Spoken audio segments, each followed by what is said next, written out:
Can I eat what you didn't finish? The question that broke a billionaire. Nobody believed her. Until it was too late. 3-year-old girl. Half-eaten plate. One question. She wasn't asking for food. She was asking for permission. Permission to exist in a house that wasn't hers. The billionaire froze. His fork stopped midair. Something in her voice didn't sound like hunger. Sounded like training. Like she'd asked this question before. Many times. To someone else. In a different house. A worse house. He looked at his maid. She looked away. That's when he knew. This wasn't about dinner. This was about a secret this house had been keeping. A secret hiding in plain sight, in a small girl's eyes. By the time he understood what he'd just witnessed, it was already too late to undo it. Hey, before we dive in, I need to tell you something. This story isn't fiction dressed up as fiction. It's the kind of thing that happens behind closed doors, in houses with marble floors and silence where love should be. Where are you watching from tonight? Drop it below. I read every single one. And listen, stories like this one don't come around often. If it grips you the way it gripped me, hit subscribe now, because what happens next, you won't see coming. The first thing anyone noticed about Adrian Cole was that he never looked at the staff. Not out of cruelty. Out of habit. At 34, he had inherited a fortune so large it had stopped feeling like money and started feeling like weather. Something that simply existed around him, that he didn't need to think about. His mansion sat on 11 acres outside the city, behind gates that hummed faintly with electricity, like the house itself was alive and slightly annoyed to be disturbed. Inside, the air smelled of imported cedar and the particular sterility of wealth. Surfaces wiped so often they'd forgotten what dust felt like. Mara had worked there for 8 months. She was quiet, efficient, and careful in the specific way that poor people learn to be careful. Not clumsy careful, but invisible careful.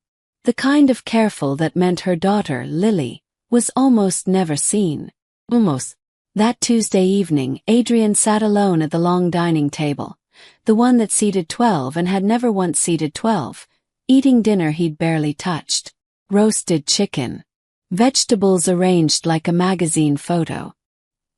He was scrolling through his phone, half present, the way rich men often are at meals that cost more than some people's rent. He didn't hear her come in. She was small enough that the dining room swallowed her. A little girl in a faded blue dress, hair in 2 uneven braids her mother had clearly done in a hurry, standing at the edge of the table like she'd crossed an invisible border she wasn't sure she was allowed to cross. "Mister," she said. Adrian looked up. His first reaction wasn't kindness. It was confusion. A flicker of, why is there a child here? Can I eat what you didn't finish? The sentence landed strangely. Not like a child being cute. Not like a child testing boundaries for fun. There was a flatness to it. Practiced quality. Like she'd rehearsed the exact words because the wrong words had cost her something before. Adrian's fork stopped halfway to his mouth. He should have laughed it off. Should have called for Mara. Said something polite and forgettable, sent the child back to wherever children like her were supposed to be. That's what his father would have done. That's what everyone in his life had always done. Instead, something cold moved through his chest, because he recognized that tone. Not from this house. From somewhere else. Somewhere buried so deep in his own memory that he'd convinced himself it never happened. He looked toward the kitchen doorway. Mara stood there, frozen, a dish towel crushed in her hands, her face doing something complicated. Not embarrassment exactly. Closer to fear. "Lily," she said softly, urgently. "Come here. Now." But the girl didn't move. She was still looking at the plate. At the half-eaten chicken. Like it was the most important object in the world. And that's when Adrian noticed something he would spend the next 7 days unable to stop thinking about. The girl wasn't looking at him. She was looking at the food the way someone looks at something that might be taken away at any second. Not with hunger, but with a kind of preemptive grief. He set down his fork. "Wait," he said, his voice quieter than he intended. "Why did you ask it like that?" Lily blinked at him. For a 3-year-old, her eyes held something far too old. "Because that's what you're supposed to say," she answered. "So nobody gets mad." Adrian felt the floor of the evening tilt slightly beneath him. Somewhere in that house, behind a door no one ever opened, a secret had been waiting a long time to be noticed. And it had just chosen tonight. Mara didn't sleep that night. She lay in the small staff quarters at the back of the property, a converted guest house with thin walls and a window that looked out over the garden hedges, close enough to the main house to hear its silence, far enough to never be part of it. Lily slept beside her, curled tight, thumb near her mouth out of habit rather than need. Mara watched her daughter's chest rise and fall and felt the old, familiar weight settle back onto her shoulders, the weight of trying to protect a child from a world that had already started teaching her its worst lessons. "That's what you're supposed to say so nobody gets mad." Mara had heard her say that exact phrase before. 18 months ago. In a different house, with a different employer. A man whose temper had taught Lily, before she could even speak in full sentences, that food was conditional. That love was conditional. That asking the wrong way meant a slammed door, a raised voice, a long, hungry night. Mara had left that job the week she found bruises she couldn't explain on Lily's small arms. She had told herself, fiercely, that the new house was different. Adrian Cole had never raised his voice at her. Never once. He barely spoke to her at all, which she had mistaken, gratefully, for safety. But silence wasn't the same as safety. And tonight, for the first time, she wondered if she'd brought her daughter into a house just as dangerous, dressed in better lighting. 2 floors above them, Adrian sat in his study, untouched whiskey sweating a ring onto the desk. He hadn't called anyone. Hadn't fired Mara, hadn't reported the strange incident to his assistant. Hadn't done anything a man like him was supposed to do when something inconvenient happened in his house. Instead, he kept replaying the girl's voice. "So nobody gets mad." He pulled open a drawer he hadn't opened in years. Beneath old documents and a watch he never wore, there was a photograph, creased, faded at the corners. A boy, maybe 4 years old, standing at the edge of a dinner table far smaller than the one downstairs. Behind him, barely in frame, the blurred shape of a man's raised hand. Adrian closed the drawer. He had spent 30 years building a life that erased that boy completely. New name in a sense. New face money buys. New rules. Never show fear, never show need, never, ever ask for anything twice. He had told himself the past was a different country he no longer had a passport to. But a 3-year-old girl had just walked into his dining room and spoken his exact childhood sentence back to him, word for word, like a ghost wearing a blue dress. The next morning, he did something he had never done in 8 months of Mara working in his house. He asked to see her daughter. Here is the detail that changes everything you think you know so far. Adrian Cole was not born into money. The fortune, the mansion, the gates that hummed, none of it was inherited the way the world believed. The official story, repeated in interviews and magazine profiles, was of a quietly wealthy family and a brilliant son who'd simply expanded what was already there. The real story was buried in sealed court documents from 26 years ago, in a custody case nobody remembered, under a name Adrian had legally changed at 19. He hadn't been raised in luxury. He'd been raised exactly like Lily. A small boy in a borrowed house, watching a man eat dinner, learning the careful choreography of asking for scraps without causing offense. The man in that house hadn't been his father by blood. He'd been his mother's employer, in a much older, much crueler version of the arrangement Mara now lived inside. Adrian's mother had been a maid too. When he sat across from Mara in his study that morning, asking careful, measured questions about Lily, he wasn't behaving like an employer investigating a disturbance. He was behaving like a survivor recognizing a pattern. Has anyone, he asked slowly, ever hurt her? Before this house? Mara's hands tightened in her lap. Why are you asking me this? Because I know what that sentence costs to learn, he said. I know exactly how a child learns to ask permission to eat. The room went very quiet. Mara stared at him, searching his face for the trap she was certain must be hidden somewhere in this conversation. Because in her experience, kindness from powerful men always had a hidden cost. But there was no trap. Only a kind of unbearable recognition. You, she whispered. You were. I don't talk about it, Adrian said. I haven't talked about it in 20 years.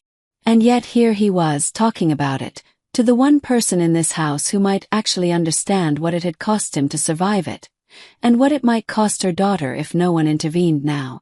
This is the twist that reframes the entire story. The billionaire wasn't disturbed by a stranger's pain.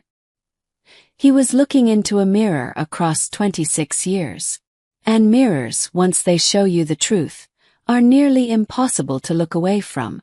The days that followed were quiet in a way that felt loaded, like the air before a storm decides which direction to break. Adrian began appearing in the kitchen at odd hours. Not to inspect, not to manage, but simply to be present. He learned Lily liked the crusts cut off her bread. He learned she flinched just slightly at sudden loud sounds, the oven door slamming a dropped pan. He said nothing about it. He simply began closing doors more gently. Mara watched all this with a wariness that slowly, cautiously began to soften, though she never let her guard fully down. She had learned the hard way that gentleness in powerful men could evaporate the moment it became inconvenient.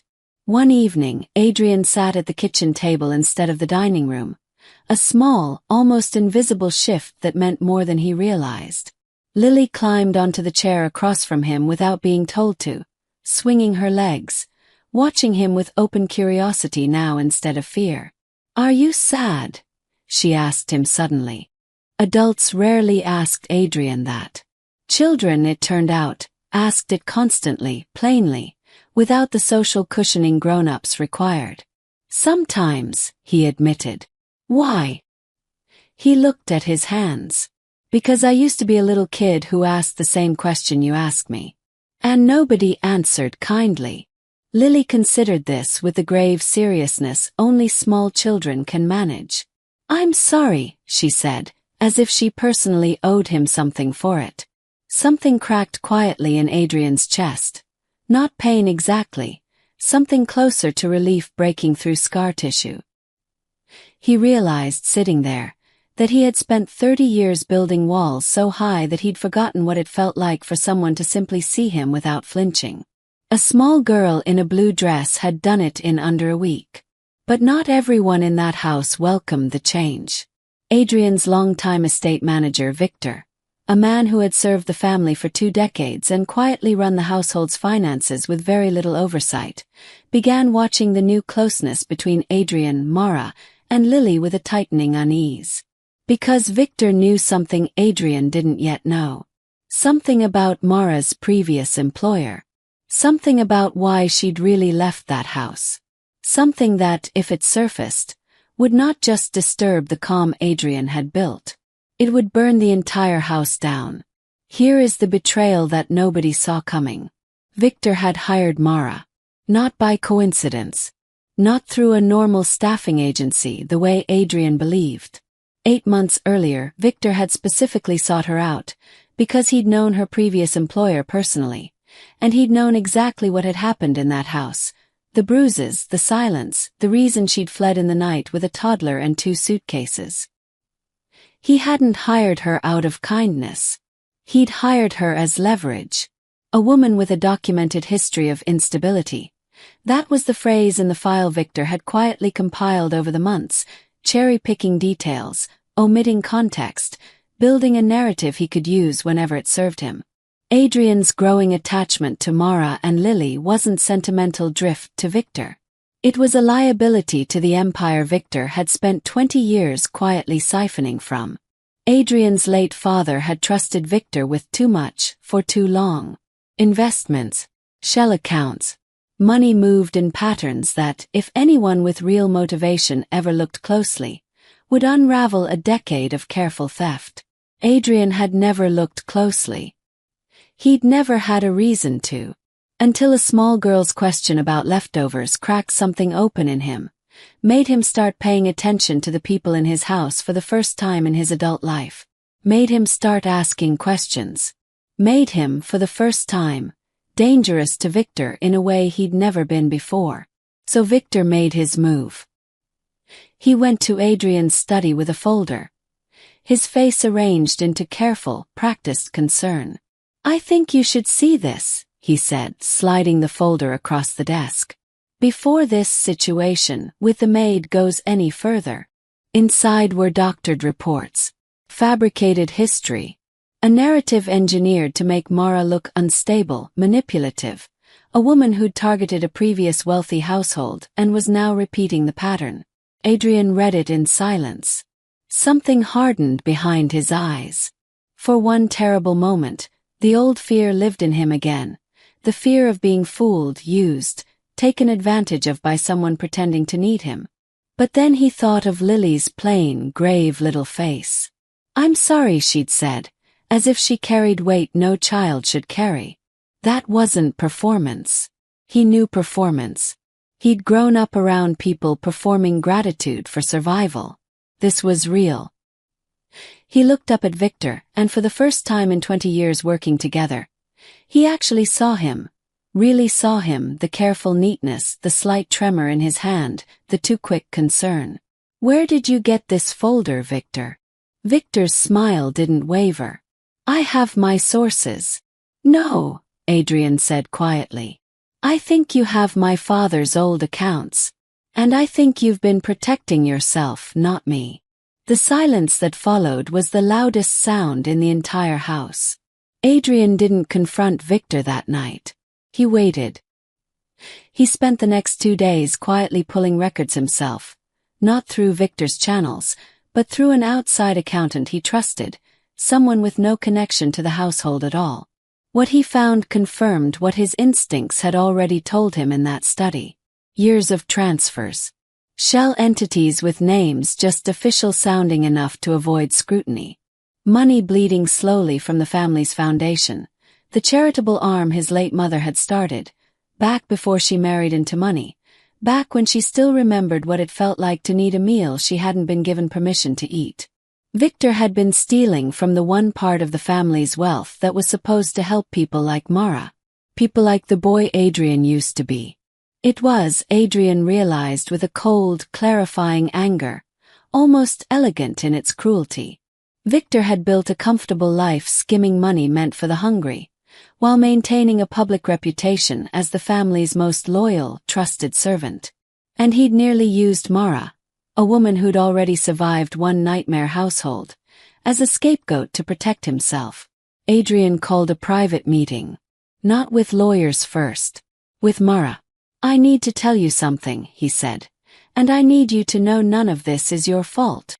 He told her everything, the folder, the fabricated history, the real money trail.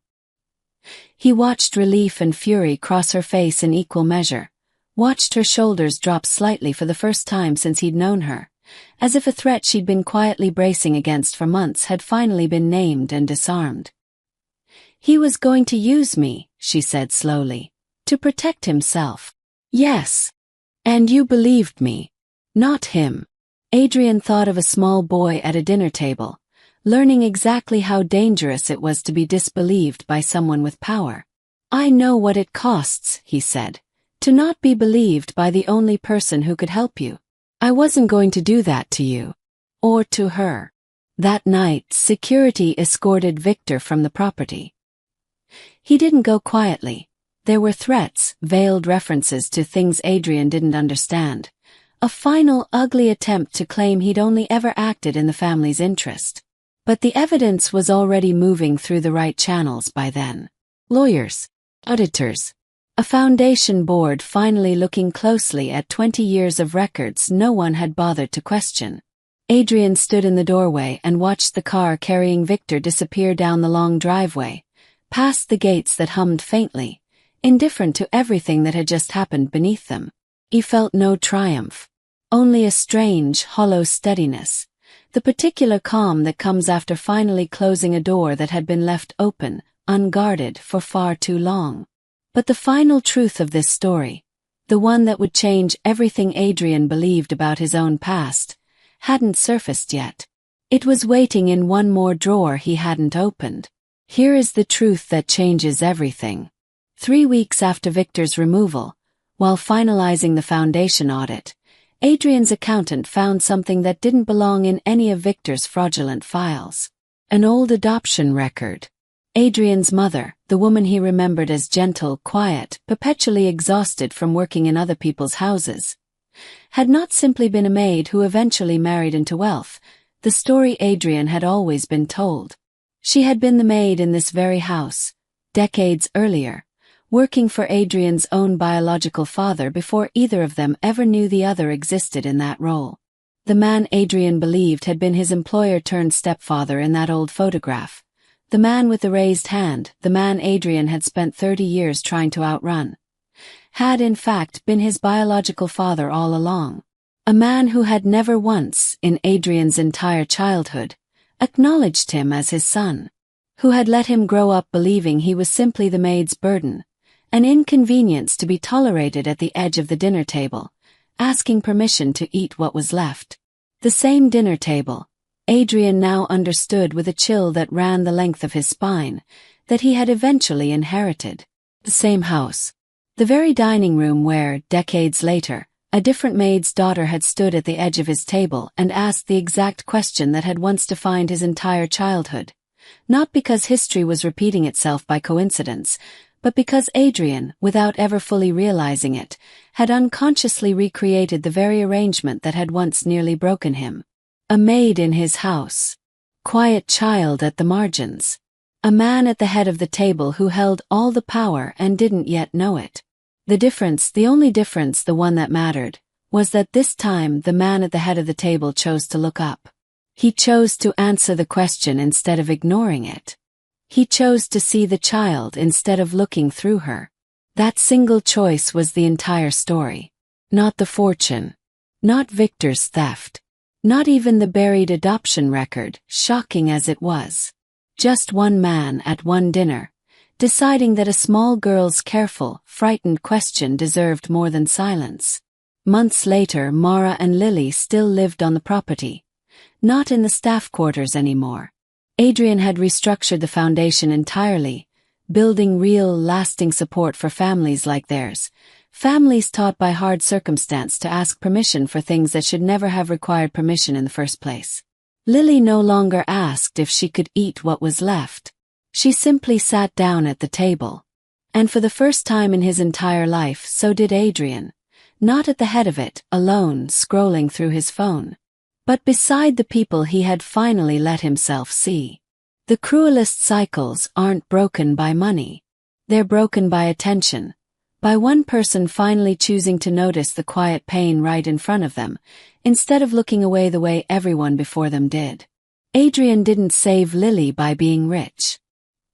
He saved her by remembering what it felt like to be small, afraid, and unseen, and refusing to let that happen to someone else, even when it would have been so much easier to stay silent. If this story moved you, hit like, drop a comment telling me what part hit hardest, and subscribe, because the next story I'm about to tell you is even darker, and I don't think you're ready for it.